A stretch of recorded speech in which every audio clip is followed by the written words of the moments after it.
तीन भुवन में सार वीतराग विज्ञानता शिवस्वरूप शिवकार नमहु त्रियोग संहारिके।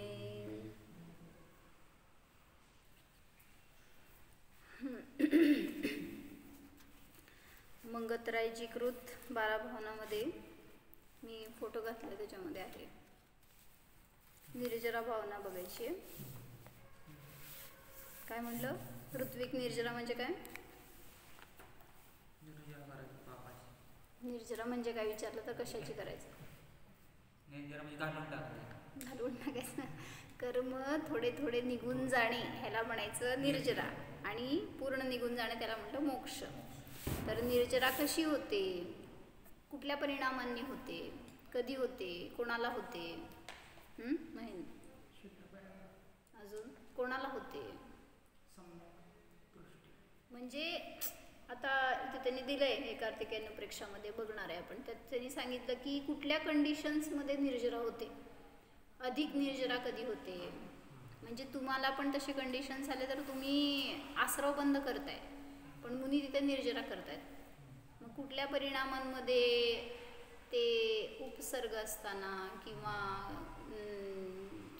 अनेक प्रसंग घेतलेत त्यांनी, त्याच्यामध्ये त्यांनी जर स्थिर राहिलं तर त्याच्या निमित्तात त्यांची अधिक निर्जरा असते. मग त्यांची असते म्हणजे आपल्याला पण, तुम्हाला घरी घरात कोणीतरी प्रतिकूलता दिलं, निंदा केली, कोणी कठोर वचन बोलले, त्याच्यामध्ये तुम्ही अस्थिर होता, त्रासरो बंद होतो. त्यामध्ये स्थिर राहणाऱ्याला अधिक निर्जरा होते हे सांगतायत. तर निर्जरा म्हणजे काय? जे काय आपल्याकडं डिपॉझिट आहेत त्या डिपॉझिटचं निघून जाणे, म्हणजे चांगली का वाईट निर्जरा? म्हणजे तुला संकट येणं चांगलं. निर्जरा व्हायला तुम्हाला काय तर बाहेर व्हावं लागतं प्रसंग. मग पुण्य असल्यावर संकट कसं येते? म्हणजे निर्जरा व्हायची तर तुम्हाला उदय येणार, आणि ते उदय निर्जरित करायसाठी तुम्हाला स्थिर राहावं लागणार. म्हणजे उदय चांगले का वाईट? आता म्हणजे राहता ना तुम्ही स्थिर, हे मला म्हणायचंय. होय इंजिनियर. तर सांगतायत की कर्म साठवून ठेवणं कधीच चांगलं नाही आहे, कारण ते तुम्हाला तुमच्या मोक्षापासून दूर नेणार आहे. जेवढा उदय येणार आहे तेवढं चांगलं आहे, ते निघून जाणार आहेत, पण पुन्हा आश्रमीतून पुन्हा आपल्याकडे संचय होऊ नये ह्याच्यासाठी सावधान राहावं लागणार. उदय तर येणार आहेत ते प्रतिसमयाला, पण जेव्हा प्रतिकूल असतात त्यावेळेस तिथं आपण स्थिर राहत नाही, त्यामुळं निर्जरा होत नाही.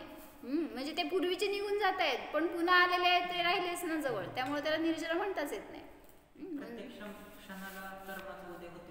उदय आहे, पण असं जेव्हा उदीर्णा असते ना त्यावेळेस तुम्हाला जास्त त्रास असतो.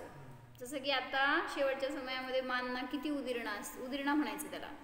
अनेक कर्म एका वेळेस उदयाला येऊन निघून जाणं जेव्हा आपल्या या भवाचा अंत असतो त्यावेळेस, आणि सगळे कर्म मग एकदम उदयाला लागले की त्रास होणार तुम्हाला. मग त्या समयामध्ये निर्जरा करायची असते, पण निर्जरा न करता आपण आकुलता करत राहिलो, किती त्रास होतोय, मला कोण बघत नाही आहे, मला कोण सेवा करत नाही आहे, मला किती कोणी काय खायला प्यायला देत, काय जे असतील ना परिणाम, म्हणजे तिथं अस्थिरता होते. जेव्हा हे असे प्रतिकूल उदय येतात आणि एका वेळेस येतात, थोडे उदय असतात त्यावेळेस तुम्हाला जाणवत येत नाही. आता सुद्धा चालू आहेत उदय तुम्हाला असाताचे, पण तिथं आपल्याला उपयोग नाही जात आहे, त्यामुळं त्या निर्जरेचा काय उपयोग नाही आहे. जेव्हा ते येऊन तुम्हाला त्रास देत आहेत, प्रतिकूल वाटतायत ना, त्यावेळेस तिथं तुम्ही अस्थिर होता तर निर्जरित झाले म्हणता येणार नाही त्याला. निघून तर जाणार आहेत पूर्वीचे कर्म, पण पुढचे येत आहेत, त्यामुळं ते पुन्हा जसंच्या तसं स्टॉक. म्हणून काय सांगतात बघू. जो सरवर जल रुका सुखता तपन पडे भारी संवर रोके कर्म निर्जरा भे सोखन हारी उदय भोग सविपाक समय पक जाय आमडाली दूजी है अविपाक पकावे पाल विषय माली पहली सबकी होय नहीं कुछ सरे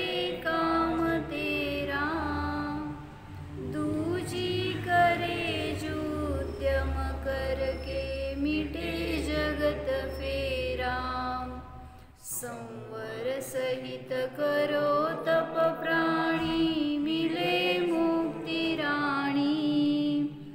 इस दुल्हन की यही सहेली, जाने सब ज्ञानी।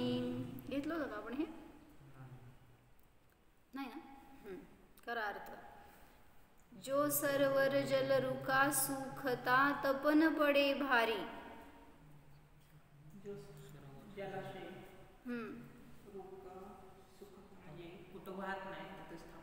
तपन पडे भारी, जेव्हा तप्त ऊन पडले किंवा काय म्हणायचं तप चालू आहे, ताप चालू आहे सूर्याचा वगैरे, तर सरोवरातलं जल रुकतं आणि सुकून जातं, थांबतं आणि सुकून जातं।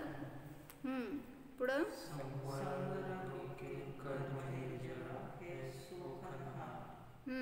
त्याप्रमाणे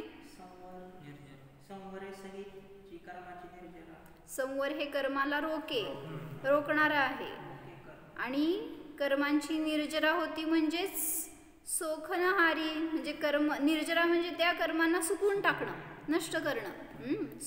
निर्जरा जी असते ते सोखनहारी आहे, म्हणजे वरच्या उदाहरणानुसार मागं पण घेतलं होतं ना आपण ते, जो मोरी में डाट लगावे तब जुल्ल रुक जाता।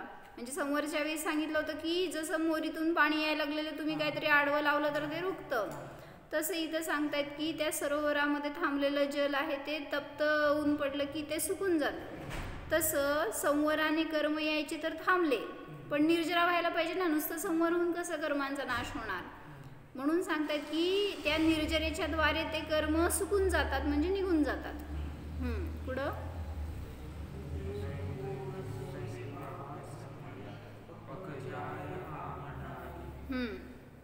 आपण बघितलं होतं 2 प्रकारची निर्जरा आहे, त्याच्यामध्ये सविपाक म्हणजे अकाम निर्जरा म्हणजे काय, उदयाला येऊन त्या समयाला निघून जाणं, त्याला म्हणायचं सविपाक निर्जरा। तेच सांगतायत उदय भोग सविपाक समय, ज्यावेळेस त्याचा समय आला त्यावेळेस ते कर्म उदयाला येऊन निघून जाणं, त्याला म्हणायचं सविपाक। काय म्हणलं ऋत्विक? हे अशी समय आहे, तुमची निर्जरा प्रत्येक समयाला चालू आहे, बरोबर। आता या समयाला येणारे कर्म एवढे आहेत, या समयाला येणारे एवढे कर्म आहेत, असे प्रत्येक समयामध्ये तुम्ही तुमच्या परिणामांनी रचून ठेवलेले आहेत निर्जरा होण्यासाठी। म्हणजे तुम्हाला माहिती आहे का इथून बाहेर गेल्यावर काय उदय येणार आहे हो? जस्ट बाहेर पाय टाकताना तुमचं सापावर पाय पडलं, इथं येऊन शुभ परिणाम केलेत आणि सर्पदंश झाला समजा, तर कशाचं फळ? धर्माचं। मग म्हणजे ऑलरेडी आधी रचून ठेवलेले आहेत तुम्ही, या समयाला असा उदय येणार आहे, मग ते त्या समयाला तसे उदय येणं आणि जाणं, ह्याला म्हणायचं सविपाक। त्या समयात विपाक झाला त्यांचा आणि ते निघून गेले, म्हणून सांगितलं उदय भोग, आणि त्याला आपण भोगलं त्या उदयांना, तर तिथं ती निर्जरा झाली म्हणजे निघून गेलेत कर्म, पण त्याच्याने तुम्हाला मोक्षमार्गात फायदा नाही। उदय भोग सविपाक समय, पकजाय आम डाली म्हणजे झाडावरच पक्व झाला, तर त्याला म्हणायचं वेळेवर त्याच्या वेळेनुसार पकलाय तो, त्याच्यामध्ये काय कमी जास्तपणा नाही झाला वेळेमध्ये। तसं वेळेवर कर्माला उदयाला कर्म आले आणि निघून गेले, ह्याला म्हटलं सविपाक निर्जरा। पुढं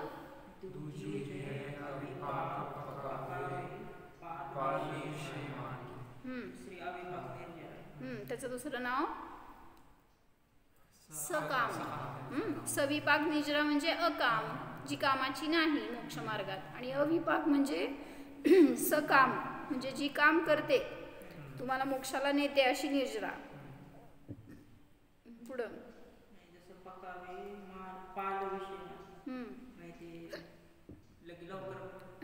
पिकवण्यासाठी म्हणून जसं तो माळी त्या आंब्याला काय करतो, आडी घालतो म्हणतो आपण।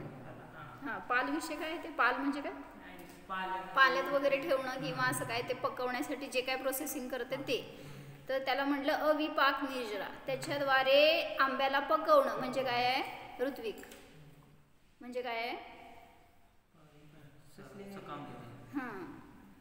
सकाम निर्जरा। म्हणजे काय केलं, आधी कर्मांचा उदय आणला आणि निघून गेले ते कर्म, म्हणजे त्यांचा काळ होता पुढं, चौथ्या समयाला येणार होते, पण पहिल्या समयाला त्यांना ओढून आणलं आणि त्यांची निर्जरा केली, त्याला म्हणायचं सकाम निर्जरा किंवा अविपाक निर्जरा. पुढं पहली सबकी होय नहीं कुछ सरे काम तेरा. म्हणजे पहिली सगळ्यांची होते पण काय काम त्यांनी होत, त्याच्याने काय काम सिद्ध होत नाही. पहिली म्हणजे सविपाक म्हणा किंवा अकाम निर्जरा आहे. सगळ्यांना कशी काय होते, कारण कर्म तर बांधलेले आहेत, ते त्या समयाला उदयाला येणारच आहेत, उदयाला आलेले निघून जाणारच आहेत. त्यामुळे त्याच्यामध्ये काय तुम्हाला फायदा होणार नाही, त्यामुळे त्याच तुमचं काम सरणार नाही त्याच्याद्वारे. दूजी करे जो उद्यम करके मिटे जगत फेरा. दुसरी निर्जरा आहे ती उद्यमाने होते. काय उद्यम करायचा, काय करायचं, त्याग करायचं. कर बघू पुण्याचं त्याग. पुण्याचं म्हणे पुण्याचं म्हणाले. कशाचं त्याग करायचं आहे.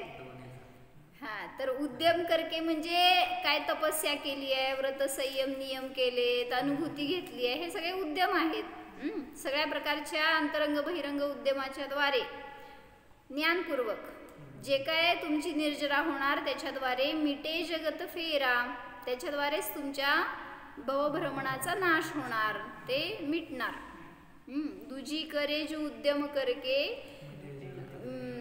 जसं की सांगितलं मुनिराजांना, पण मुनिराज तर महाव्रती आहेत. मग म्हणलं ना म्हणून की ज्या समयाला समजा तुम्ही आत्ता विचार केला मला मुनी व्हायचंय आणि तुमची दीक्षा झाली, 3:03 झाले, 10 मिनिटांनी तुमची दीक्षा झाली, तर त्या एका शुद्धोपयोग सहित संयमाचं फळ अनेक कर्म एका वेळी उदयाला येतातच. असं अनेकांचं दिसलं. मुनी दीक्षा असू दे किंवा काय म्हणायचं आता क्षुल्लक दीक्षा कोणीही असू देत. दीक्षा म्हणजे काय आहे, आजीवनपर्यंत सगळ्या परिग्रहाचा त्याग करताय तुम्ही, सगळ्या परिवाराचा आधी त्याग करताय. जरी वस्त्रधारी आहे तरी सुद्धा सगळ्याचा त्याग झाला ना मोहाचा तरी. मग त्या निमित्तात अनेक कर्म असे झड झड झड खाली उदयाला येतात आणि त्याच्या निमित्तात त्या जीवांना अनेक प्रकारांनी त्रास होतो बरं का. म्हणजे कधी अंतराय येतात, कधी शरीरात रोगाचे त्रास होतो, कधी प्रतिकूलता येते बहिरंगात, काही पण असं अनेकांचं झालं. नवीन दीक्षित जे असतात ना त्यांना फार सारखा अंतराय असं. एक जण दीक्षा झाली होती अशीच एका मुलीची आणि ती लहान होती मुलगी आणि असं ते सगळेजण आता एवढ्या लहान वयात दीक्षा घेतली म्हणल्यावर सगळ्यांना इच्छा आहार द्यायची, सगळे झटून आहार द्यायला आणि रोज अंतराय यायची. रोज दीक्षा झाल्यापासून कितीतरी दिवस सलग अंतराय.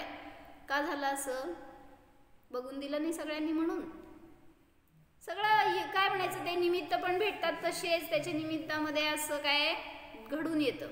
आता आमच्याकडं सोलापूरला एक महाराज आले होते तेव्हा त्यांच्या पण संघामध्ये एक छोटे महाराज होते क्षुल्लकजी आणि काय म्हणायचं आता त्यांना उग्र तपस्या करायची होती.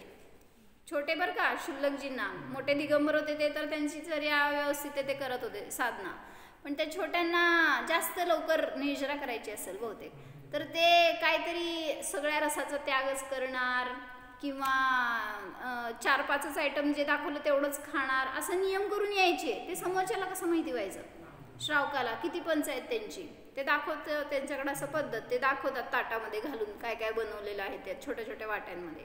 एकदा त्यांनी नियम केला जेवढं दाखवतात ना तेवढंच घेणार आणि दाखवायला एवढं एवढं ठेवलेलं असतं आणि बाहेरचं काय द्यायला लागलं भांड्यातनं वगैरे तर ते घेणार. मग ते असं उग्र तप करायला गेलं तर कदाचित पतन होतं. म्हणजे काय शरीराची शक्ती नष्ट होईल. लहान होते ते वयाने त्यामुळे त्यांना उलट शरीराला आवश्यकता असते आणि जर असं काय उगी रोगाने ग्रस्त झालो, काय बुद्धी नष्ट झाली, कुठं काहीतरी त्रास वेदना व्हायला लागल्या, काय साधना करणार मग ते मोठे महाराजजी त्यांना समजावून सांगायचे असं उग्र तप करू नका, अजून तुमचं वय नाही येते किंवा अजून तुम्हाला साधना वाढवायची, आत्ता नवीन दीक्षित आहात. म्हणजे असं असतंय तुम्हाला पण निर्जरा करायची हाय का नाही, करायची हाय, कसं व्हायचं तर दीक्षा घेतला तर विवेकाने संयम करा असं सांगायला लागली मी.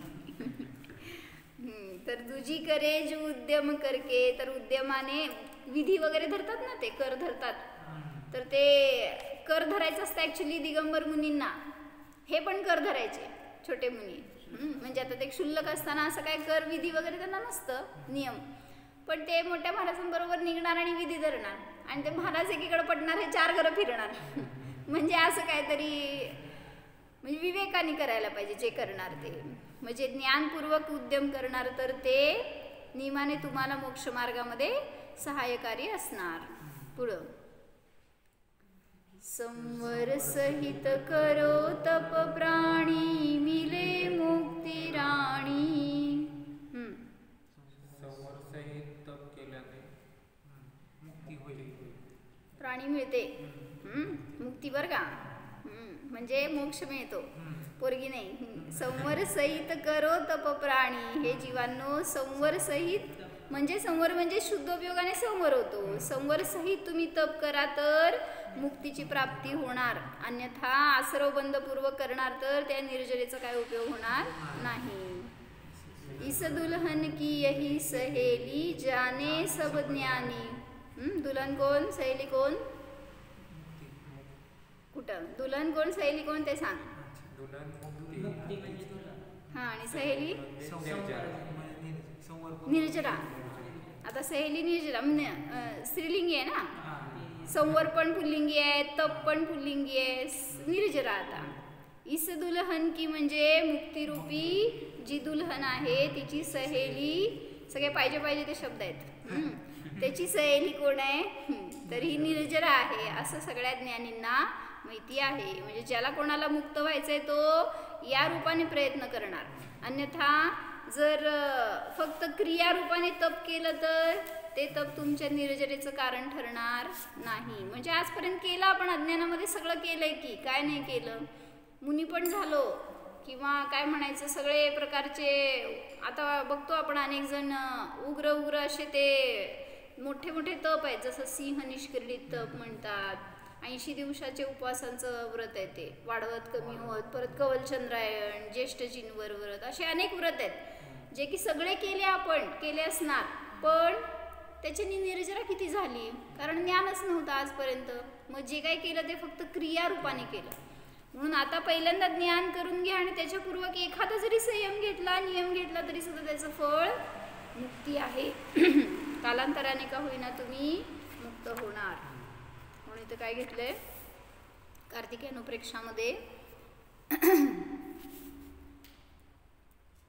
निर्जरा म्हणजे काय, थोडंसं हे आपल्याला आता माहिती झालेलं प्रकरण आहे, थोडं वाचते त्यातनं पण तरी. निदान रहित निरभिमानी ज्ञानी पुरुष के, मिळालं आहे तुमच्या ह्याच्यात फोटो टाकले. निदान रहित निरभिमानी ज्ञानी पुरुष के वैराग्य की भावना से अथवा वैराग्य और भावना से 12 प्रकार के तप के द्वारा कर्मों की निर्जरा होती है. काय काय सांगितले, 4-5 कारण. पेज नंबर नाही आले तुमच्याकडे, आता बघावं लागेल. निर्जरा अनुप्रेक्षा को कहते हे आलंय ना, 15-20 टाइम आहे. 15-20 टाइम बया एकाच वेळी सगळे टाकले, 15-20 काहीच सांगतो. फोटो काढले. 2 आहेत, 3 आहेत, 4 आहेत. ते 102 वाले. हा, 101 वाला आहे बघ, हे वाले 100 101 नंबर आला त्याच्यावर आकडा. निदान रहित परिणामाने निर्जरा होते. दुसरं सांगितलं निरभिमानी ज्ञानी पुरुषांच्या द्वारे निर्जरा होते. कशाने, वैराग्याच्या साधनेने आणि भावनाच्या बळाने. 4 कारणं सांगितली. सांगा काय मिळालं का नाही अजून.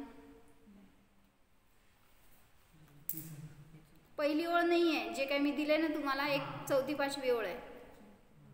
निर्जरा अनुप्रेक्षा को कहते हैं असं आहे.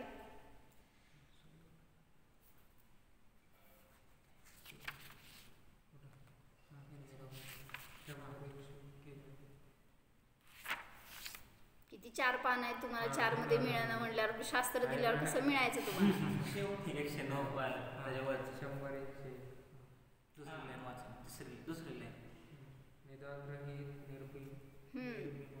निरभिमानी ज्ञानी पुरुष के वैराग्य की भावना से अथवा वैराग्य और भावना से निर्जरा होतीये. काय काय 4 कारणं सांगितले, बघितले होते आपण. हे निदान नसावं त्या जीवाकडं. निदान म्हणजे पुढच्या भवाच्या विषयी काहीतरी इच्छा, असं इच्छा ठेवून कोणी तप करेल तरी त्याला निर्जरा होणार नाही.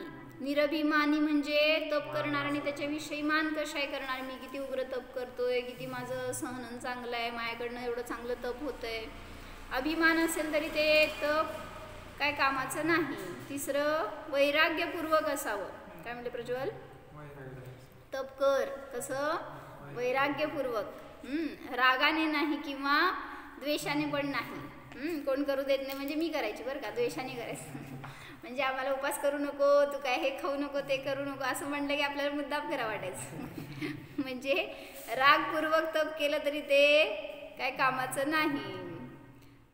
आणि भावना म्हणजे अंतरंग परिणाम जे आहे, काय म्हणायचं, शुद्धोपयोगाच्या भावनेने जे काय तुम्ही तप करणार ते निर्जरेचं कारण आहे.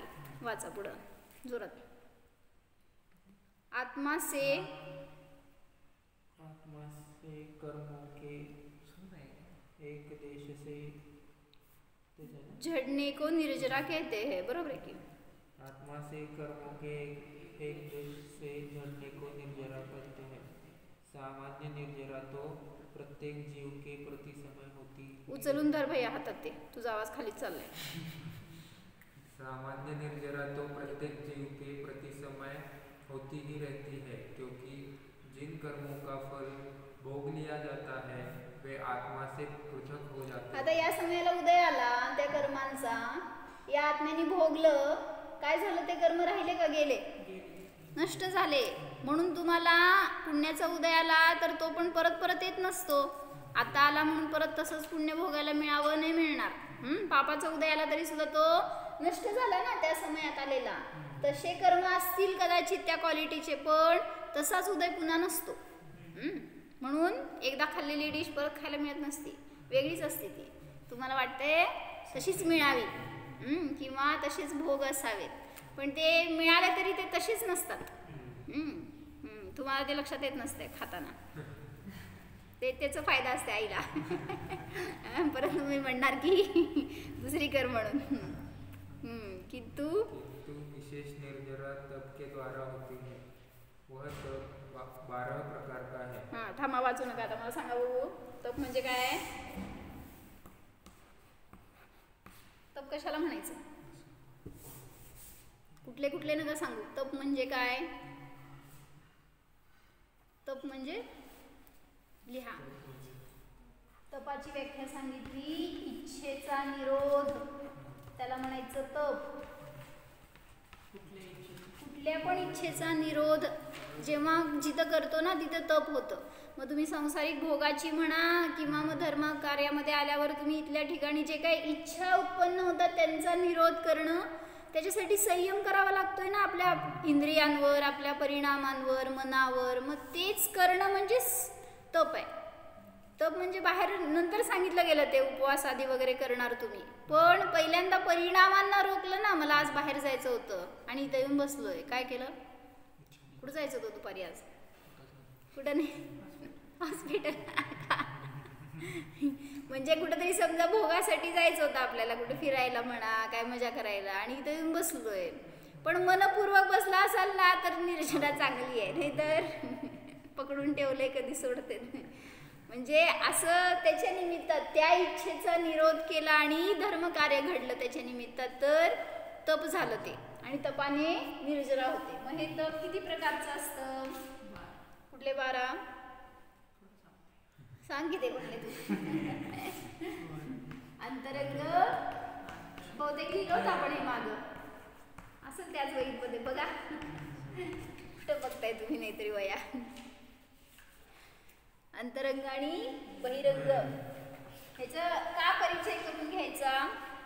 म्हणजे दीक्षा घेणार ना कधी भविष्यात आपण, तर त्याच्याबद्दल ज्ञान तरी असावं, काही शब्द तरी माहिती असावेत आपल्याला. अंशन म्हणजे काय?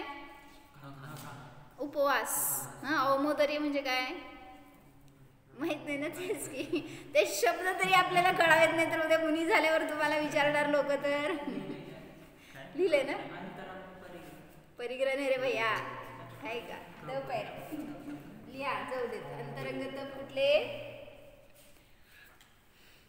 एकदा आपल्या हाताखालून डोळ्याखालून गेलो तर जास्त लक्षात राहतं, म्हणून दिलं वया. प्रायश्चित्त, विनय, वैयाकृत्य, हे सगळे शब्द माहिती आहेत का नाही? स्वाध्याय विसर्ग आणि ध्यान याला म्हणायचं अंतरंग तप. म्हणजे परिणामातून तुम्ही जे करणार पुरुषार्थ त्याला अंतरंग तप म्हणायचं. मग हे सगळं बाहेर नाही लावायचंय बरं का. प्रायश्चित्त म्हणजे सुद्धा प्रायः चित्त, प्रायः म्हणजे विशेष रूपाने चित्त तुम्ही जेव्हा अंतरंगामध्ये ठेवता बाह्य वस्तूतून काढून, त्यावेळेस ते तप झालं. लिखी भैया झालं फास्ट आहे तुले. विनय म्हणजे विशेष रूपाने, निनय म्हणजे नेणे. मग आपला उपयोग स्वभावाकडे नेलं ह्याला म्हणायचं विनय. पुढं वैयावृत्त म्हणजे व्यावृत्त पुरुषाची सेवा. आपल्याला वैयावृत्त म्हणजे बाहेर सेवा असं वाटतंय ना, तर व्यावृत्त म्हणजे ज्यांनी सगळ्या गोष्टींचा त्याग केलाय, असे ते कोणी संयमी त्यागी मुनी असतील, अशा त्या जीवांची सेवा करणं ह्याला म्हटलं खरं वैयावृत्त. किंवा व्यावृत्त पुरुष म्हणजे आपला शुद्ध कारण परमात्मा, त्याची सेवा म्हणजे त्याला जाणणं, ह्याला म्हणायचं खरं वैयावृत्त. ते अंतरंग तप आहे. स्वाध्याय म्हणजे पुस्तक घेऊन 4 ओळी वाचणे म्हणजे स्वाध्याय नाही. स्व अधि अय, स्वतःच्या आधाराने. अय म्हणजे परिणमन करणं. मी जीव आहे आणि जीवाचं कार्य जाणणे आहे. जाणणे रूप राहणं हे स्वाध्याय. काय म्हणले? वाटलं का कधी असं आपल्याला?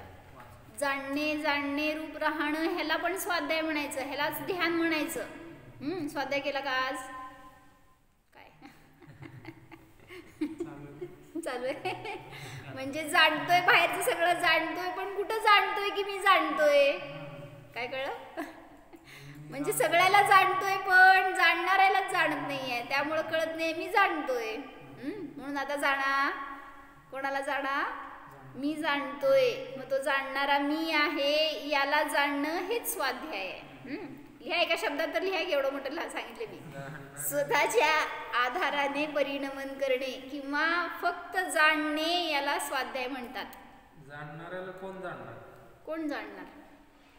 जसं म्हटलं मी माझ्या ज्ञानाने जाणतोय ना, आता या वस्तूला मी जाणतोय. मग कशाने जाणतोय? जसं तुम्ही आता समजा चष्म्याने जाणताय. काय कोणाकडे चष्मा नाही, आता काय कोणाला सांगू. तर चष्म्याने जाणतोय म्हटल्यावर चष्म्याकडे लक्ष जात नाही कधीच आपलं. डोळ्यांनी जाणतोय, कळतंय का मी डोळ्यांनी जाणतोय आता म्हणून बघतोय. डोळ्याचं कधीच आपण डोळ्याला कधीच बघत नाही. मग आपल्याला काय वाटतंय की कार्य दुसरं कोणी करते, हे नाही करते कार्य असं वाटतच नाही. हे ह्याच्यानीच कार्य होते, हे मी जाणतोय असं वाटतंय. पण जाणतंय कोण?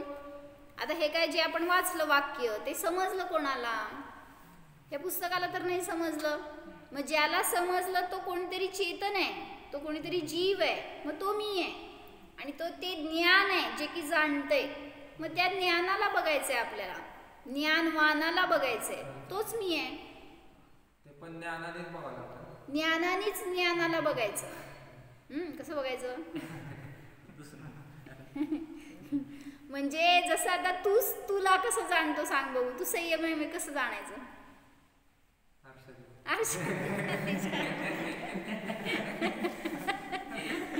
म्हणजे मी आहे जाणायचंय रे, बघायचं नाहीये भैया. जाणायचं कसं जाणायचं? फील कसं फील करणार सांग.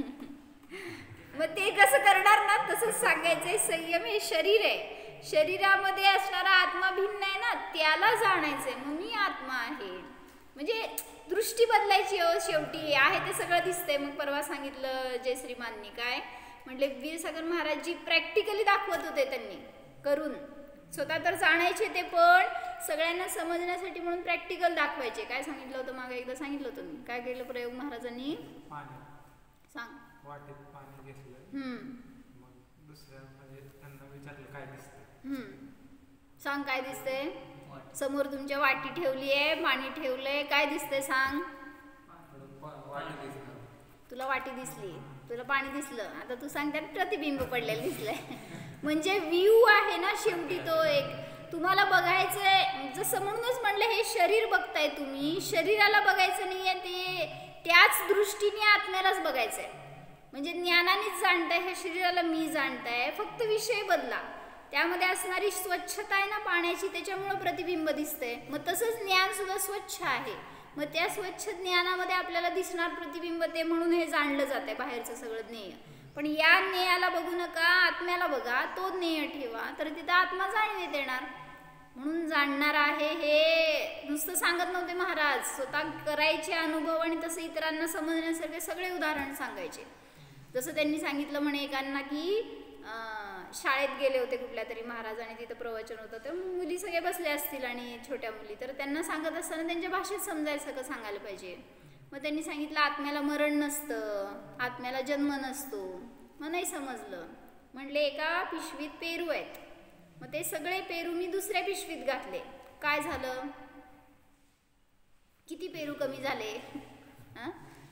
जसे आहेत तसे आहेत, फक्त पिशवी बदलली ना. मग त्यांनी सांगितलं असंच हे शरीर बदललं म्हणजे मरण आहे. मग काय बदललं? तुमचा आत्मा इथून निघून त्या पिशवीत गेलाय, एवढंच.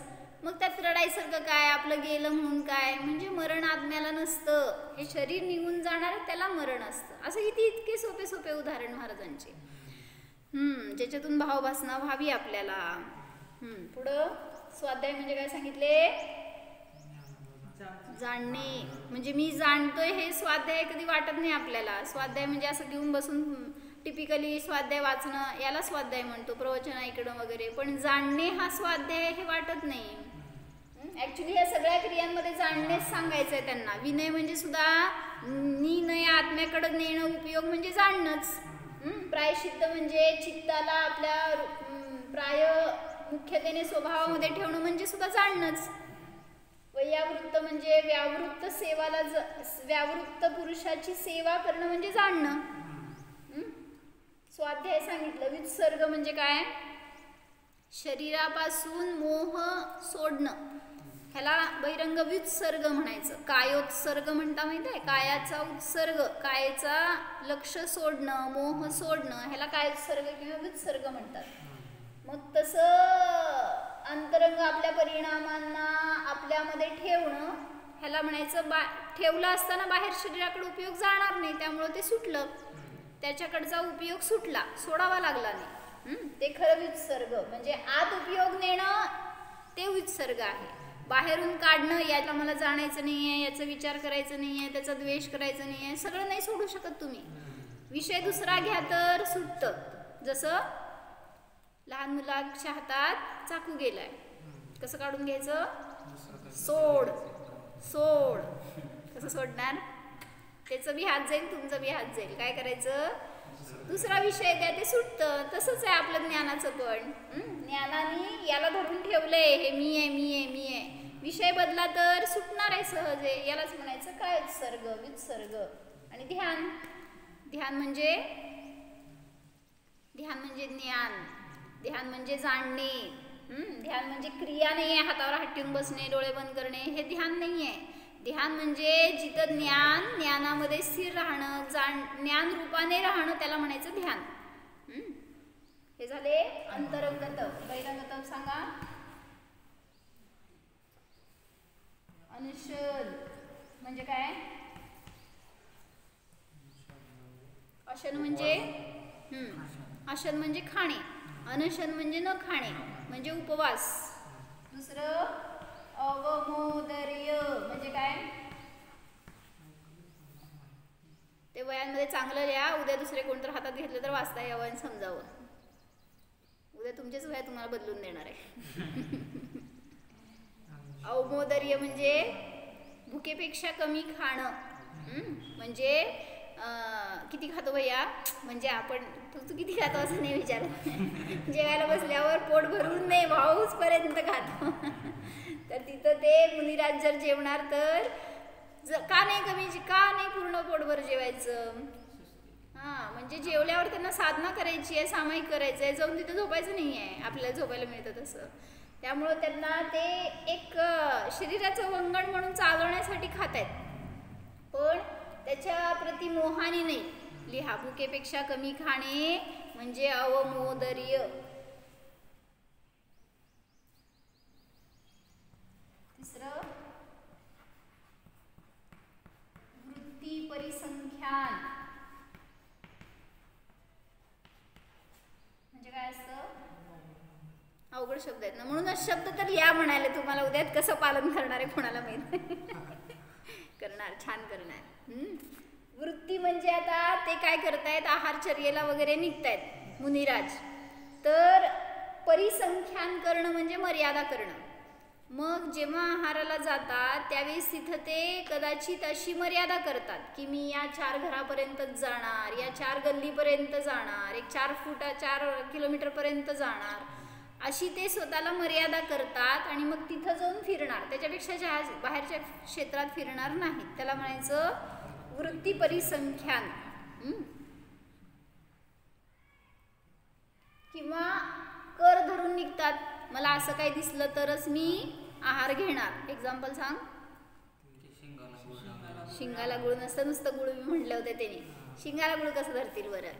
गुळ दिसलं तर विधी पटवणार, असं ते दिसलं, तसं दिसलं म्हणून लगे लोकांनी काय केलं, कुठनं शिंग आणणार होते बिचारे उभारलेले तिथं, पडगा आणला. गुळ दिसावं ही भावना होती त्यांची, म्हणजे विधी होती. आणि मग ते दिसलं शिंगावर आणि पटले. अजून एक मुनी होते, मागं सांगितले होते मी, कोण नाव नाही आठवत, आत्ताच झालेले, म्हणजे आम्ही असताना आता कुंतलगिरीमध्ये होते ते त्यांची समाधी झाली कुंतलगिरीमध्ये. त्याच्या आधी ते एका गावात होते आणि तिथं त्यांनी प्रवचनमध्ये असं सगळी चर्या व्यवस्थित कशी करायची, तुमचं खाणं पिणं पण कसं असावं, फळं खाताना कसं खावीत, हे सगळं सांगितलं होतं त्यांनी. आणि त्यामध्ये सांगितलं होतं केळी कसं खाता हो तुम्ही, म्हणजे साल सकट खात नाही, माहित आहे, साल काढून खातो सांगू नका. 3 भाग होते त्याचे, 4 नसते. कधी केले नाही, कळालं, केले असते तर कळलं असतं, 4 नसते होत. त्यांनी सांगितलं मुनींनी की त्याला असं उघडा आणि म्हणजे खायला पाहिजे असं प्रवचन मध्ये सांगितलं त्यांनी. का, त्याच्या आतमध्ये जी काळी रेष असते ना, कदाचित त्याच्यामध्ये जीव असू शकतात. म्हणजे इतर ह्याच्यामध्ये तर बिया आहेत वगैरे, त्यामुळे तुम्ही बघू शकता, पण ह्याला काय नाही आहे ना बी वगैरे, त्यामुळे ते ओपन केल्यावर तुम्हाला दिसणार काय त्याच्यामध्ये जीव आहेत का किंवा काय खराब झालेलं आहे का. मग तसं खायचं असतं हे सांगितलं. सांगितल्यावर त्यांनी दुसऱ्या दिवशी ती धारणा धरली बरं का. काय, मला 3 फाका दिसले ना त्या तसे केळीचे तर मी पटणार. आता इतके सुज्ञ पाहिजेत ना समोरचे ऐकणारे, 4 फाका करणार नव्हते. तर केळीचं धारणा कोणाला कळलीच नाही. पहिल्या दिवशी उपवास पडला, म्हणजे इतकी कडखरता असती बरं का. असं असेल ना तर व्रत घ्या, नाही तर घेऊ नका तुम्ही लोक. नाही बदलत नाही. कोणी कठोर पाळणारे असतील ते नसते बदलत. तर त्यांना पहिल्या दिवशी विधी नाही मिळाली, दुसऱ्या दिवशी त्यासाठी विवेकी पाहिजे श्रावक म्हणून. तर आता गुळ कसं कळलं सांग. म्हणजे कळलं ना नंतर की ते गुळ ही धारणा होती असं. म्हणजे मग तुम्ही आता त्यांचं काय म्हणायचं रुटीन चेक करणार, ते त्यांच्या सहवासात राहणाऱ्यांना वगैरे काय आज वेगळं दिसलंय किंवा आज काय तिथी आहे त्याच्यावरून, काय सण आहे त्याच्यावरून, असं काय त्याच्यावरून धरत असतील, एक अंदाज तसं लावणार. तर त्यांनी अशी धरली धारणा. तर पहिल्या दिवशी तर मिळाली नाही विधी, दुसऱ्या दिवशी त्यांनी प्रयत्न केला सगळीकडनं बदलायचा, काय पटवायचा, पण त्याच्यानी पण पटली नाही. केळी घेऊन उभारले होते हातात बरं का, पण धारणा नाही पटली. केळीच होती की धारणा, पण अशी पाहिजे होते. तर ते केळीला बघितल्यावर थांबले ना, त्यावेळेस तिथं बहुतेक इतरांना कळालं असेल काहीतरी की पण पुढचं समजेना ना. तर त्यांनी दुसऱ्या तिसऱ्या गावांमध्ये बोलवलं सगळ्यांना, म्हणले की 2 दिवस झालं महाराजांना उपवास आहे, काहीतरी मदत करा येऊन. कारण ते खेडगाव असणार, असं फार ज्ञानी लोक नसतील तिथं. तर त्यांच्या सहवासात राहिलेले कोणी श्रावक असतील ते गेले तिथं.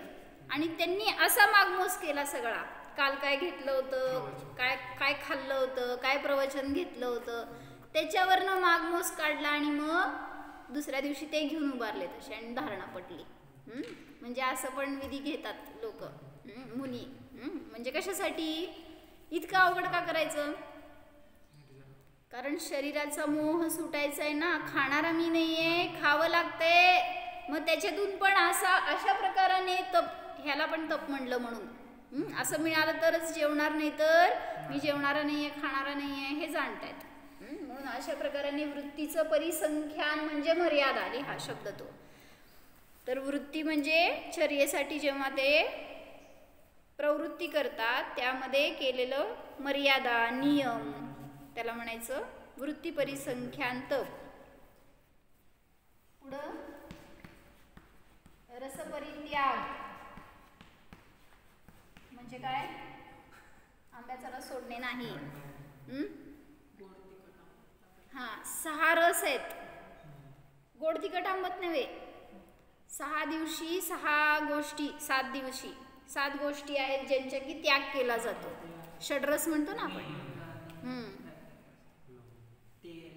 तेल उलट चाललाय तू. रविवार शनिवार असं.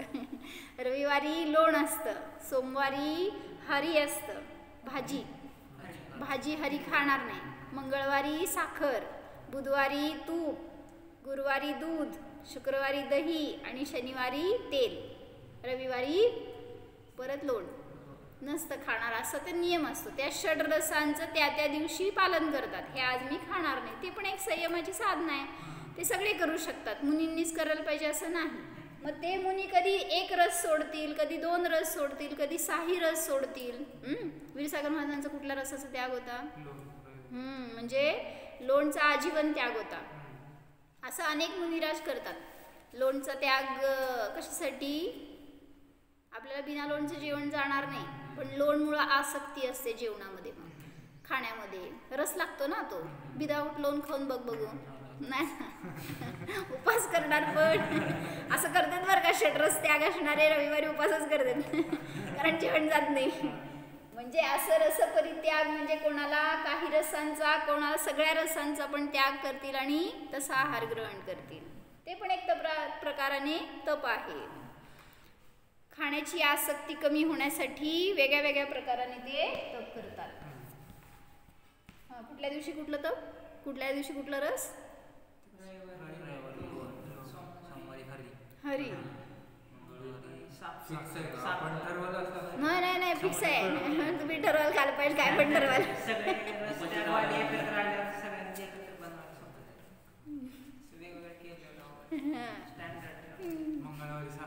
मंगळवारी साखर. आता एक जण एक लक्षात ठेवलाय दिसते. अरे वा, कर लवकर चल बघू. पाठ केलं आता, असं पाठ नको व्हायला.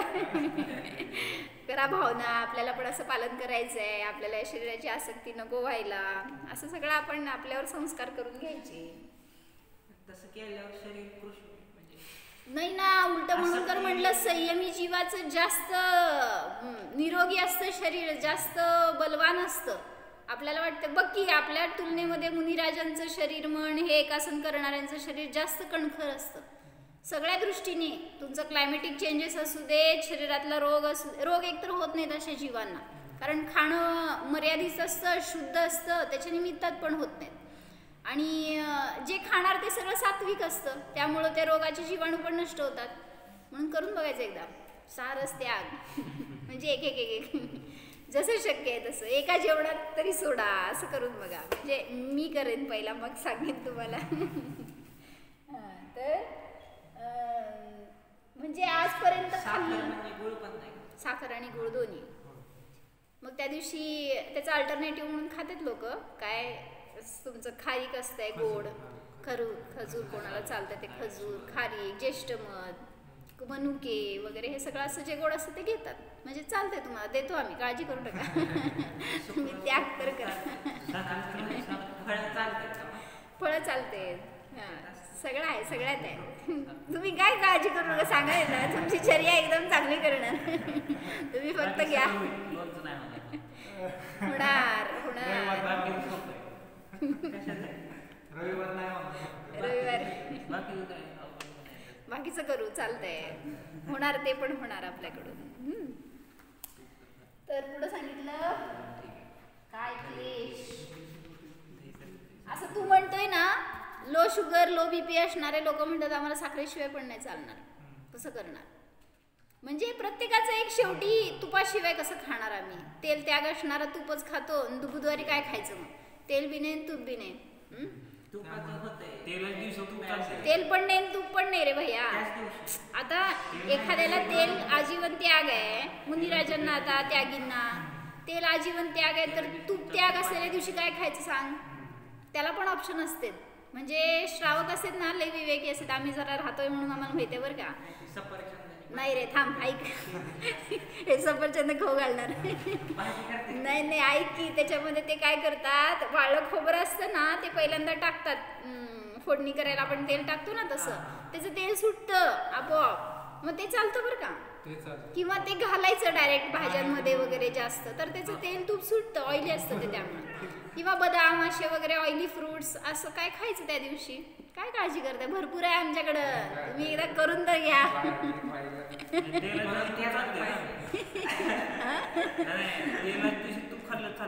ज्याला तेल चालतंय त्याला चालतंय की.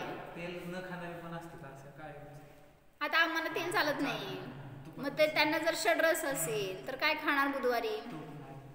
बुधवारी तूप पण त्याग आहे, तेल पण त्याग आहे, मग फोडणी कसं घालायची. कधी जाऊ नकोस किचन. हो ना, पण असं ते एक तुम्हाला लागतंय ना, स्पायसी लागतंय काहीतरी ते त्यात मध्ये. काळजी करू नका. म्हणजे ज्याला करायचं आहे ना त्याला सगळं मिळतं. असे विवेकी श्रावक मिळतात ना, ते सगळं पुरे पाडतात. बरं चला, शेवटचं काय आहे, काय क्लेश म्हणजे काय. क्लेश देतात शरीराला पर्पजफुली. उन्हाच्या दिवसामध्ये जाऊन शिखराच्या टोकावर उभारणार. का? वारं सुटलेलं असतं म्हणून. ऊन असतं, भरपूर ऊन तिथं असतं. जमिनीवर तुमची सावली येईल, वारं येईल, पण शिखरावर काहीच नाही आहे. म्हणून अधिक उन्हाच्या ठिकाणी तिथे जाऊन शरीराला ऊन जास्त लागलं तर त्रास होणार आहे, पण त्या शरीराचा मोह सोडायचा आहे, त्याचं लक्ष सोडायचं आहे, म्हणून तिथं जाऊन करणार. उन्हाळ्याच्या दिवसात शिखरावर, थंडीच्या दिवसात नदीच्या काठी. का गेलाय कधी? जाऊन बघा की. स्वेटर घालून तर तिथं वारं सुटणार थंडगार, तर अजून थोडं जास्त झोंबणार ना पाणीचं गारवा तुम्हाला. म्हणून थंडीच्या दिवसात अजून थोडं क्लेश जाणवण्यासाठी. नाहीतर जायचं UP MP कडं. तिथं तर अधिक ऊन, अधिक थंडी. उत्तर प्रदेश कुठे आहे? ते 3 लोकांमध्ये ऍक्च्युली उत्तर प्रदेशवर उर्दू लोक आहे, पण आपण उत्तर प्रदेश म्हणतो. दक्षिण प्रदेश कुठे सांग बघू. तुमच्या प्रदेशाला नाव दिलं उत्तर प्रदेश, दक्षिण प्रदेश का नाही हो. तर काय क्लेश म्हणजे. आणि राहिलं की काय, पावसाळ्याच्या दिवसात कुठं बसायचं? झाडाखाली. का? कारण पाऊस थांबला तरी सुद्धा पाऊस चालू असतो झाडाखाली. जे काय त्या पानांमध्ये राहिलेले थेंब असतात ते सतत पडत राहतात. मग जितका वेळ जास्त ते पडत राहणार तेवढा जास्त उपसर्ग आहे शरीरावर, पण त्यामध्ये ते स्थिरता करण्याचा प्रयत्न करतात. पण हे ज्यांची ध्यानाची साधना आहे, ज्यांचं दृढव्रत आहे, तेच हे करणार. पहिला दीक्षित आहे आणि तो असं काहीतरी करायला गेला तर नियमाने च्युत होणार. म्हणून आता या पंचम काळामध्ये तर शरीर कोणाचं चांगलं नाही, सहन असं उत्कृष्ट नाही आहे. त्यामुळं अशी परमिशन नाही आहे शास्त्रामध्ये की तुम्ही असं उग्र तप करा. म्हणून काय क्लेश म्हणजे तुम्हाला शक्य आहे तसं. आता तुम्हाला या जमिनीवर झोप येत नाही म्हणलं तर तुम्हाला गादी देणार नाहीत. म्हणजे काय क्लेश. किंवा शरीराला जिथं कुठं त्रास होतोय म्हटल्यावर तुम्ही फॅन लावणार, AC लावणार, चालणार नाही. तिथं काय क्लेश सहन करावा लागणार आहे. म्हणजे होतो, दृष्टीत बदललेली असते ना, सहन करणं हे शब्द नसतो बरं का मुनींच्या चर्येमध्ये. आम्ही सहन करतो खूप असं म्हणतात, पण मुनी असं म्हणणार नाहीत. काय क्लेश म्हणजे सगळ्या प्रकाराने शरीराला क्लेश देऊन स्थिर करणार उपयोगाला, त्याला काय क्लेश तप म्हणतात. आणि काय राहिलं, विविक्त शय्यासन.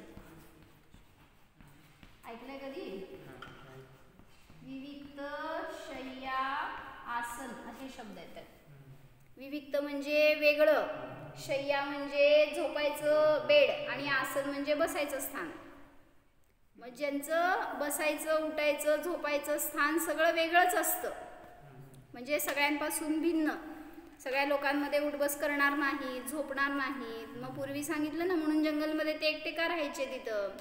जिथं स्त्री पुरुष उठलेत बसले, जिथं कोणी हसतेत करतायत बोलतायत, जिथं खाण्यापिण्याची चर्चा आहे, जिथं काय विभावांची विकथांची चर्चा आहे, अशा ठिकाणी ते राहणार नाहीत, झोपणार नाहीत. म्हणून त्यांची चर्या, आसन, शय्या सगळं विविक्त असतं, वेगळं असतं. अशा ठिकाणी ते राहणार. काय म्हणतो? शय्या म्हणजे झोपायचं बेड, आणि आसन म्हणजे बसायचं स्थान किंवा काय तुमचं चेअर, खुर्ची, त्यांनी ज्याच्यावर बसणार ना ते सुद्धा काय असतं, असं असतं की तुम्ही आता या चटईवर बसलाय ना, तर त्या चटईवर 48 मिनिट स्त्रीनी बसायचं नाही, स्त्रियांच्या जागेवर पुरुषांनी बसायचं नाही. असं आता त्यांच्याच ठिकाणी सुद्धा, आता जिथं ते मुनिराज आहेत तिथं म्हणून तर स्त्री पुरुष त्यागी एकत्र नाही राहत, किंवा जिथं ते बसलेले आहेत किंवा कोणी श्रावक घेऊन बसून गेलेले आहेत तर तिथं जाऊन बसणार नाहीत ते तेवढ्या वेळासाठी, तरी एक मुहूर्त जायला पाहिजे असं म्हणून त्यांचं सगळं हे शय्या, आसन वगैरे विविक्त असतं, वेगळं असतं. ह्या सगळ्याच्या द्वारे काय करता येतो? ते तप करतायत. तप कशाला म्हणायचं? मग ह्या सगळ्यामध्ये इच्छा निरोध झालं का नाही सांगा? अनशन म्हणजे खाण्याचा भावच सुटला, त्या इच्छेचा निरोध. जसं काय करता अनंत चतुर्दशीला? करता का नाही? नाही करत. इच्छा करताय जेवायची. जिथं उपवास केला तिथं इच्छेचा त्याग झाला, मग ते तप झालं म्हणून. आणि नाही केलं स्वयंपाक म्हणून जेवलो नाही म्हणलं तर उपवास नाही झाला बरं का, तो करावा लागला ते वेगळी गोष्ट. बाहेर जाऊन खाणार कुठं तरी तुम्ही लोक. म्हणजे अनशन हे इच्छापूर्वक केलं जातं. आसन सुद्धा इच्छापूर्वक केलं जातं, बळजबरी जीव घालू शकत नाही कोण तुम्हाला. इच्छापूर्वक त्या इच्छेचा निरोध करणं म्हणजे तप आहे. सगळ्यामध्ये बघा विचार करून, इच्छा जिथं जिथं आहे त्याचा निरोध केला गेला. अधिक खाण्याचे भाव त्याचा निरोध झाला, किंवा कुठेही कसलंही काही मिळालं तर खाण्याचे भाव त्याचा निरोध, रसपरित्याग, सगळ्या रसांचा भोग घ्यायचा भाव त्याचा निरोध झाला. काय क्लेश म्हणजे शरीराला सगळं चांगलं चुंगलं मिळावं, सुखच व्हावं, हे सगळ्या परिणामांचा इच्छेचा त्याग. किती गरमी आहे, किती थंडी पडली आहे, ऊन पडायला पाहिजे होतं, हो की नाही भैया? मग उन्हात बसला सांग. म्हणजे गरम व्हायला पाहिजे शरीराला. म्हणजे शरीराची इच्छा होती आणि ती पुरवली आपण. काय झालं? तप झालं का नाही झालं? मग चला इकडं मग तप करायला म्हण की. म्हणजे शरीराला सगळं चांगलं असावं, त्याला कसलाही त्रास न हो, ही इच्छा, त्याचा निरोध करतात ते तपस्वी असतात. आणि विविक्त शय्यासन, ह्याच्यामध्ये सुद्धा इच्छा सगळ्यांच्या मध्ये राहावं, बसावं, उठावं हे भाव नाही राहिले, त्याचा निरोध. असं इच्छा निरोध जिथं असतं तिथं तप असतं. म्हणजे तप करतात त्यांची निर्जरा अधिक होते, हे सांगितलं. अजून उद्या बघू. हो जाणार.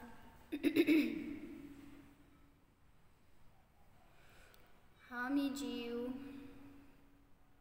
या जडपुद्गल देहापासून भिन्न चैतन्यमय आहे. स्वतःचा उपयोग स्वतःमध्ये ठेवा, स्वला जाणा. जाणणे हेच खरे तप आहे.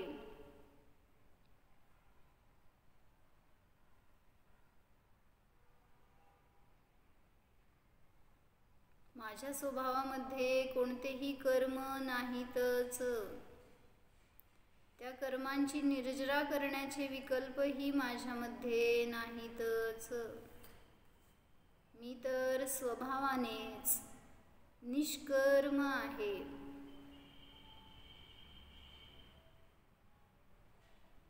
सर्व उपसर्ग परिशहाने रहित आहे. नित्य जाणणाराच आहे.